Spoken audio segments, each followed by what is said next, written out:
औज़ुबिल्लाहिमिनश्शैतानिर्रजीम बिस्मिल्लाहिर्रहमानिर्रहीम। अस्सलामुअलैकुम class 9 science. I am Naseer Ilyas and today I am going to start your first theorem according to your smart syllabus।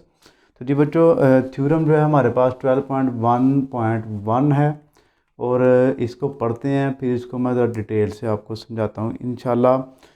इसको आपको ऐसे तरीके से करवाएंगे कि इंशाल्लाह आपको ये उसी वक्त ही याद हो जाएगा और आपको थ्योरम को याद करने का तरीक़ाकार भी मैं बताऊँगा और थ्योरम की जो प्रेजेंटेशन है ये कैसे आपने करनी है और इसके जो मार्क्स की डिस्ट्रीब्यूशन है ये भी आपको इस वीडियो में मैं बताऊंगा। तो आपने वीडियो को स्किप नहीं करना, वीडियो को पूरा देखना। आपने देखिए, any point on the right bisector of a line segment is equidistant from its end point. जी, पेपर में जो आपको स्टेटमेंट दी जाएगी वो ये जो ऊपर लिखी है ये ही लिखी होगी, बस बाकी जो काम है वो सारा आपने खुद ही करना है, इसको आपने याद कर लेना। देखिए, पहले स्टेटमेंट को देखते हैं, स्टेटमेंट को समझते हैं, क्योंकि स्टेटमेंट की समझ आएगी तो नीचे आप थ्योरम कर सकते हैं, वरना आप कुछ भी नहीं नीचे से कर सकते। देखिए, any point on a right bisector of a line segment. जी, करिए एक लाइन सेगमेंट लें, उसके ऊपर एक राइट बाइसेक्टर ड्रा कर लें और उसके ऊपर कोई भी पॉइंट ले लें, वो इक्वल डिस्टेंस पे होगा लाइन सेगमेंट के दोनों पॉइंट पे। ये मैं आपको ज़रा डायग्राम बना के ज़रा अच्छी तरह समझा सकूँगा। देखिए, ये जो है हम यहाँ पर एक लाइन सेगमेंट ले लिया हमने, इसका नाम हमने रख लिया ए और इसका नाम हमने रख लिया जी बी। ये हमारे पास क्या आ गई जी, लाइन सेगमेंट, और ये इसके दो एंड पॉइंट हो गए, एक ए और एक बी। उसके बाद हम बनाएंगे इसका राइट बाइसेक्टर। राइट बाइसेक्टर ऐसा पॉइंट होता है जो इस लाइन को दो बराबर हिस्सों में डिवाइड कर दे। तो अब देखिए, राइट बाइसेक्टर हम यहाँ पर इसका लगा लेंगे इसके दरमियान में करके, ये ऐसे, ये इसका हो गया राइट बाइसेक्टर। इसके हम नाम रख लेते हैं, ये इसके हम एरो लगा देंगे, ये इसका नाम हमारे पास हो गया एल और इधर हम इसका नाम रख देते हैं जी एम। और जहाँ पर ये इसको यानी कि इंटरसेक्ट कर रहा है, कट कर रहा है, उसका नाम हम रख लेते हैं सी। और यहाँ पर आप देख सकते हैं जी, ये यहाँ पर 290 के एंगल बना रहा है, एक ए वाली साइड पे बना रहा है और एक बी वाली साइड पे बना रहा है। ये हमने पहले इतना काम किया, क्या किया जिसने, any point on the right bisector of are line segment. पहले हमने किया लाइन सेगमेंट लगाई, उसका राइट बाइसेक्टर बना लिया, ओके हो गया जी। अब वो हमें क्या कह रहा है जी, कि ये जो लाइन सेगमेंट है ना ये वाली, इसके ऊपर कोई भी एक पॉइंट ले ले, यहाँ पर लगा ले, यहाँ पर लगा ले, यहाँ पर लगा ले, इनके होना इस लाइन के ऊपर ही चाहिए। तो मैं जो है वो पॉइंट ले रहा हूँ यहाँ पर और इसका मैं नाम रख रहा हूँ जी पी। ये जो पॉइंट आ गया हमारे पास, अब वो कह रहा है इस पॉइंट पी से ए का डिफरेंस और पॉइंट पी से बी का जो डिफरेंस है, जो फासला है, वो दोनों क्या होंगे, इक्वी डिस्टेंट होंगे, यानी कि दोनों जो है एक दूसरे से एक जैसे फासले पर होंगे। ये प्रूव करना है हमने फ्रॉम इट्स एंड पॉइंट। देखिए, ये कंस्ट्रक्शन है हमारी, इसको आपने डॉट लाइन से ही ज़ाहिर करना है, इसकी आपने स्ट्रेट लाइन नहीं लगानी। तो इसको भी आपने ऐसे डॉट लाइन लगा देनी है जी। ये तो होगी हमारी डायग्राम। अगर आपने स्टेटमेंट पढ़ ली, समझ ली, डायग्राम आपने बना ली, तो समझे आपका थ्योरम जो है वो आधा होता 20 साल हो गया। अगर आपने डायग्राम गलत बनाई तो आपका सारे का सारा थ्योरम गलत हो जाएगा। अब मैं आपको बता दूं ये कितने मार्क्स का आपको, यानी कि कौन सी चीज़ कितने कितने नंबर की है, कौन सा हिस्सा कितने कितने नंबर का है। Diagram 1 marks, given 1, prove 1, construction 1, कितने हो गए जी, 1 2 3 4 नंबर ये हो गए। उसके बाद रीज़न, जो सारी रीज़न है आप लिखेंगे तो 1 नंबर मिलेगा आपको इसका। स्टेटमेंट के हमारे पास होंगे इसके 3 नंबर। टोटल कर लीजिए, टोटल हमारे पास ये आता है जी 8 नंबर का। 1 2 3 4 5 6 7 8। तो 8 नंबर का थ्योरम हमारे पास होगा। अगर फ़र्ज़ करें रीज़न्स आपको भूल गई हैं तो आप रीज़न छोड़ भी देंगे, तो फिर भी आपको 7 नंबर ये मिल जाएंगे अगर बाकी आपका बिल्कुल ठीक होगा। तो अगर आप कुछ हिस्सा कर आते हैं, कुछ हिस्सा छोड़ आते हैं, लेकिन फिर भी आपको इसके नंबर ज़रूर मिल जाएंगे। तो इसकी जो प्रेजेंटेशन आपने कैसे बनानी है, सबसे पहले तो आपने डायग्राम बना लेनी है। डायग्राम आपने लेड पेंसिल से बनानी है, कच्ची पेंसिल से आपने डायग्राम बनानी है इसकी। और उसके सामने आपने इतनी स्पेस छोड़नी है कि गिवन, प्रूव और कंस्ट्रक्शन इसके सामने ही आ जाए। तो यहाँ पर जो ये मेन हेडिंग जो मैंने लिखी हैं, given, to prove, construction, prove, statement, reasons, इन सब को आपने ब्लू मार्कर या ब्लैक मार्कर से लिख लेना है। तो वैसे जो अच्छा लगता है वो हमारा जो है ना ब्लू मार्कर ही ज़्यादा सूट करता है, तो ब्लू मार्कर ही हमें यूज़ करना चाहिए। तो हेडिंग जो है ये इसके ऊपर स्टेटमेंट, ये आप बनाएंगे कच्ची पेंसिल से, marker marker marker marker marker, और ये भी मार्कर के साथ। अब इसके अंदर जो हम लिखेंगे वो आप कोई भी अच्छा पेन ले लें जिससे आपकी राइटिंग अच्छी हो जाए, जो आप यानी कि यूज टू है, जिससे आपकी राइटिंग अच्छी होती है। बॉल पेन भी आप यूज़ कर सकते हैं, इंक वाला पेन भी आप यूज़ कर सकते हैं, वो आपकी मर्ज़ी होगी।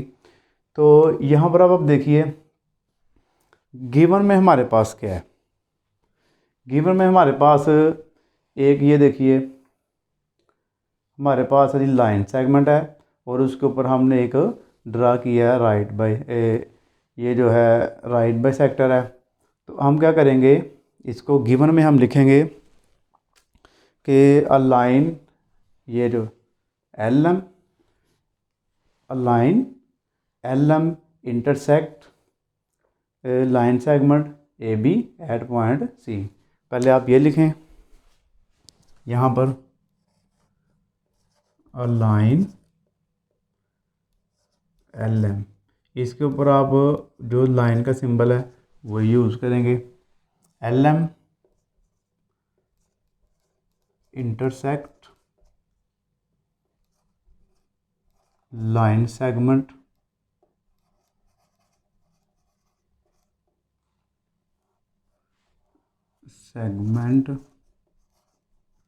ए B, line segment A B at point C, at point C. ठीक हो गया जी।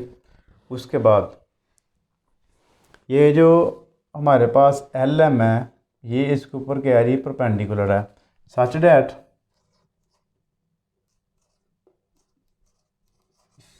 That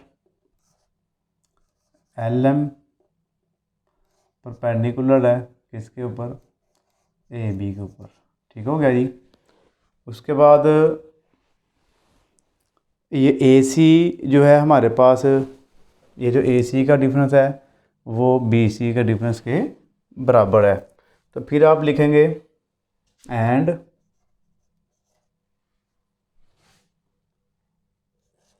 A C, line segment A सी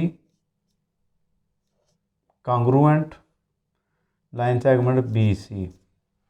उसके बाद P is a point on L M लिख दें आगे, P is a point on L M, इसके ऊपर भी आपने एरो का साइन लगाना है, बाकी सब के ऊपर आप ये लाइन सेगमेंट का साइन लगा दें। ठीक हो गया जी। ये गिवन में हमारे पास आ गया डाटा, इनके जो जो उसने हमें दिया हुआ था पहले हमने वो लिख लिया। पहले उसने हमें क्या दिया था, ये लाइन सेगमेंट दे दी, फिर ये राइट बाई सेक्टर था, फिर हमारे पास पी पॉइंट था, और ये ए सी अब बन गई थी, ये हमारे पास बी सी बन गई थी। यानी कि ए बी को उसने दो ही से राइट बाई सेक्टर ने कर दिए थे, एक ए सी और एक बी सी। तो ये हमने जो है ना इधर लिख लिया। उसके बाद टू प्रूव, प्रूव हमने क्या करना है, प्रूव हमने ये करना है कि ये जो पी ए है और जो पी बी है ये दोनों एक दूसरे के इक्वल हैं, इनके कॉन्ग्रुएंट है, ये फाइंड करना हमने। तो यहाँ पर आप लिखेंगे पी ए जो लाइन सेगमेंट है इसका फासला कॉन्ग्रुएंट है पी बी पे। उसके बाद कंस्ट्रक्शन में हमने क्या किया, पॉइंट बी को ए से और ए को बी से मिलाया। तो आप लिखेंगे join P to the points A and B जी। ठीक हो गया जी। उसके बाद हम चलते हैं जी अपने मेन नीचे प्रूफ की तरफ। तो स्टेटमेंट है हमारे पास। तो स्टेटमेंट में हम क्या लिखेंगे, सबसे पहले हमारे पास जब हमने राइट बाइसेक्टर बनाया तो आप गौर करें हमारे पास बन गई जी 2 ट्राइंगल्स, और वो ट्राइंगल नहीं है, वो राइट ट्राइंगल है क्योंकि इसके अंदर 90 का एंगल है। ये एक हमारे पास बन गई A C P B C P. जब भी राइट ट्राइंगल आपने जब भी लिखने होंगे उसके जो नाम है हमेशा 90 का एंगल जिस पे बनेगा उस जो अल्फ़ाबेट को आपने दरमियान में लिखना होता है। तो हम लिखते हैं जी, देखिए in triangle A C P, ये जो है एक दूसरे से मुतमासल है, यानी कि कॉरस्पॉन्डेंस है, यानी कॉरस्पॉन्डेंस हैं, दोनों एक दूसरे के मुतमासल है। इसको हम कॉरस्पॉन्डिंग ट्राइंगल कहते हैं। तो दूसरी जो ट्राइंगल है हमारे पास आप देखिए बी सी पी, इसको लिखते वक्त आपने बस ये रखना है जिसके ऊपर 90 का एंगल होगा उसको आपने दरमियान में रखना है। ओके हो गया जी। उसके बाद अब हमने यहाँ पर इसका जो है एक एक साइड पहले हमने प्रूव करनी है कि कौन कौन सी इक्वल है। देखिए ये थी हमारे पास ए बी, जब हमने इसको दरमियान में 2 हिस्से कर दिए तो एक हिस्सा हमारे पास इस ट्राइंगल में रह गया, एक हिस्सा इसमें रह गया। अब ज़ाहिर है ये जो राइट बाइसेक्टर होता है किसी भी चीज़ को 2 हिस्सों बराबर हिस्सों में डिवाइड करता है। तो ज़ाहिर है ये ए सी का जो फासला है वो बराबर है किससे, बी सी के। तो हम लिखेंगे ए सी कॉन्ग्रुएंट है किसके, बी सी के। और इसकी जो रीज़न जब हम लिखेंगे वो लिखेंगे आप जो जो हमने ऑलरेडी ऊपर कर दी हुई है गिवन में। तो इसके अंदर आप लिख लेंगे दी ये हमें पहले ही गिवन है। ठीक हो गया जी। उसके बाद हमने इसका एंगल हमने दोनों का वेरीफाई करना है कि क्या दोनों में सेम एंगल है। क्योंकि जब भी आपने ये 2 ट्राइंगल का कंपैरिजन करना होगा तो आपने उसकी 2 साइड्स एक एंगल, या तीनों एंगल, या तीनों साइड, या 2 एंगल एक साइड, इनके आप दोनों ट्राइंगल की कम से कम 3 साइड अगर सेम कर लें तो वो दोनों क्या होती हैं, सेम आती हैं। तो हमने बेसिकली इसमें यही प्रूव करना है कि हमने इन दोनों ट्राइंगल में 3 साइड इसकी सेम प्रूव करवानी है। तो फिर ऑटोमेटिकली हमारे पास ये दोनों सेम हो जाएंगी। तो अब पहली साइड हमने प्रूव करवा ली नीचे वाली। अब हम इसकी एक और साइड भी प्रूव करवा सकते हैं, एंगल भी प्रूव करवा सकते हैं, जैसे आपकी मर्ज़ी होगी, लेकिन जो उसने बुक में किया हम उसके मुताबिक ही चलते हैं। उसने पहले एंगल प्रूव करवाया जी। देखिए ये जो है हमारे पास एंगल है, यहाँ पर आप गौर करिए ए सी जो पी है कितने का, 90 का है। यहाँ पर भी हमारे पास जो एंगल है आप देखिए बी सी पी, वो भी हमारे पास क्या है जी, वो भी 90 का है। तो ये जो है हमारे पास दूसरा प्रूफ आ गया। हमने जो है इसके एंगल हैं वो दूसरे एक दूसरे के क्या करने हैं जी, बराबर करने हैं। तो आप लिखेंगे यहाँ पर measurement angle A C P, angle हमने दरमियान में लिखना होता है। फिर मेजरमेंट बेशक रहने दें, आप ऐसे ही लिख लें आप एंगल बी सी पी। ये दोनों जो है आपस में कॉन्ग्रुएंट है। उसकी वजह क्या है कि हमने जो परपेंडिकुलर ये जो ड्रा किया था इसके ऊपर राइट बाइसेक्टर, उसने सीधा जो लाइन आई थी उसने 2 एंगल बनाए थे और दोनों क्या थे, 90 के बनाए थे। तो वो तो हमें ऑलरेडी गिवन ही है। जहाँ पर देखिए ये, तो हम लिखते हैं जी गिवन, लिख दें आगे, और गिवन के आगे फिर हम लिखते हैं इसके नीचे देखिए जो एल एम है वो परपेंडिकुलर है किसके, ए बी के ऊपर, और हमारे पास जो एंगल सी है ना किसके बराबर है, 90 डिग्री के बराबर है। दोनों साइड पे इस पे एंगल सी इधर है दोनों में, तो दोनों पे 90 के इक्वल हो गया। अब हमने दोनों साइड पे एंगल भी वेरीफाई कर लिया। अब हमने एक साइड और प्रूव करनी है। एक साइड हो गई दोनों में सेम, एंगल भी दोनों में सेम हो गया। अब एक साइड हमने दोनों में सेम करनी है, तो हमारे पास जो है ये जो आपका थ्योरम है ये प्रूव हो जाएगा। अब देखिए, अब यहाँ पर गौर करिए, ये आपकी जो दरमियान वाली लाइन है, ये पी और सी, ये दोनों में कॉमन है। यानी कि ये फर्स्ट ट्राइंगल है, इसमें भी कॉमन है, दूसरी ट्राइंगल है, इसमें भी कॉमन है। तो इसका मतलब हुआ फिर ये दोनों में जो इसकी लेंथ है जो भी है वो सेम है बिल्कुल। तो यहाँ पर फिर आप लिखेंगे जो लेंथ है पी सी की लाइन सेगमेंट कॉन्ग्रुएंट है पी सी, यानी कि ये दोनों में सेम सेम है। तो यहाँ पर आप लिख देंगे जी कॉमन। कॉमन क्यों लिखेंगे? तो दोनों में ये सेम है। ओके हो गया जी।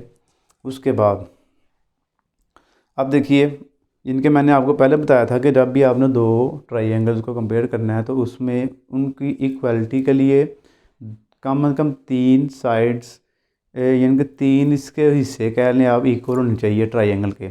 या एक एंगल दो साइड या तीनों साइड इक्वल हो, या तीनों एंगल से साइड इक्वल हो, या दो एंगल एक साइड इक्वल हो। तो यहाँ पर आप देखिए, पहली साइड इक्वल हो गई, दोनों एंगल दोनों में सेम हो गए, और ये पी सी दोनों में सेम। यानी कि देखिए, एक दो तीन, तीन चीज़ें हमने दोनों में सेम कर ली। ठीक हो गया जी। अब हम कह सकते हैं कि ये जो फर्स्ट ट्राइंगल है और ये दूसरी ट्राइंगल है, दोनों एक दूसरे के क्या हैं? कॉन्ग्रुएंट है। तो हम लिखेंगे जी triangle A C P congruent है ट्राइंगल बी सी पी के। तो ज़ाहिर है जब ये दोनों एक दूसरे के इक्वल हैं तो हमारे पास जो आखिरी इसकी लेंथ रह गई तो वो भी ऑटोमेटिकली एक दूसरे के इक्वल ही होंगी। तो ये अब यहाँ पर जो है इस ट्राइंगल में हमने क्या प्रूव किया है? साइड एंगल साइड, यानी कि एक साइड फिर एंगल, और फिर इसकी जो साइड है वो दोनों में क्या है हमारे पास? सेम सेम हो गई है। तो जब सेम सेम हो जाए हमारे पास, तो हम जो है ना इसको कहते हैं जी, ये जो हमारे पास दोनों ट्राइंगल है, दोनों क्या है एक दूसरे के साथ हो गई हैं, कॉन्ग्रुएंट हो गई हैं, इनके दोनों सेम है या इक्वल हैं आप कह सकते हैं। तो नीचे जो हमने प्रूव करना था वो लिखना आपने। अब वो हमने क्या लिखना है? हैंस हैंस पी ए ये line segment P A congruent है लाइन सेगमेंट पी बी के। ये आपने बाद में इसके नीचे लिख देना है। तो ये हमारे पास आपका थ्योरम है, प्रूव हो गया। इसकी उसने आगे लाइन लिख दी है, वो क्या लिखा था उसने कि ये जो दोनों है एक दूसरे के क्या है जी, ये कॉरस्पॉन्डिंग जो लेंथ है दोनों, इसके आगे वो मैं आपको लिखवा देता हूँ बुक से देख के। तो अगर आपने लिखनी हो तो लिख लें, अगर ना भी लिखनी हो तो फिर भी आपका काम चल जाएगा। तो corresponding sides of congruent triangle, ये आप इसके आगे लिख दें जी, कॉरस्पॉन्डिंग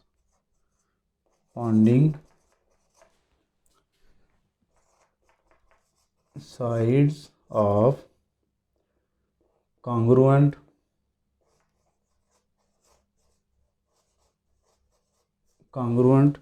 triangles।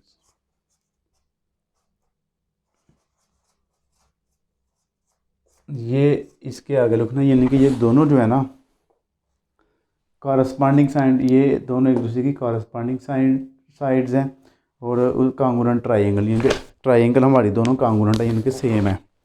तो ये जो है बच्चों हमारे पास जो थ्योरम है इसका हो गया प्रूव। तो आपने इसको याद कैसे करना है?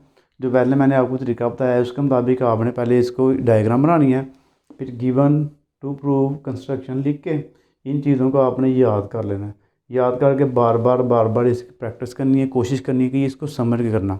तो समझ के अगर ना हुआ तो फिर आड़ी तो हल आपके पास है ही है, इसको रट्टा आपने मारना है। तो कोशिश करें कि इसको आप अच्छी तरह जो है ना प्रैक्टिस करें बार बार, क्योंकि है ये आसान से ही है। तो आपके सिलेबस में सिर्फ दो ही ये जो थ्योरम है तो अगर आप दोनों को अच्छी तरह कर लेंगे तो इंशाल्लाह आपकी तैयारी अच्छी हो जाएगी। 8 नंबर का बिल्कुल सीधा सीधा आपको ये आना है, तो आपके जो मैथ्स के नंबर है वो ज़ाहिर है इसकी वजह से बढ़ जाएंगे। तो आपने अब अगर अभी तक चैनल को सब्सक्राइब नहीं किया तो बराए मेहरबानी चैनल को ज़रूर सब्सक्राइब करें, वीडियो को लाइक भी कर दिया करें और अपने दोस्तों से शेयर भी किया करें। अपनी दुआओं में आपने याद रखना है। जज़ाकल्लाह, अल्लाह हाफ़िज़।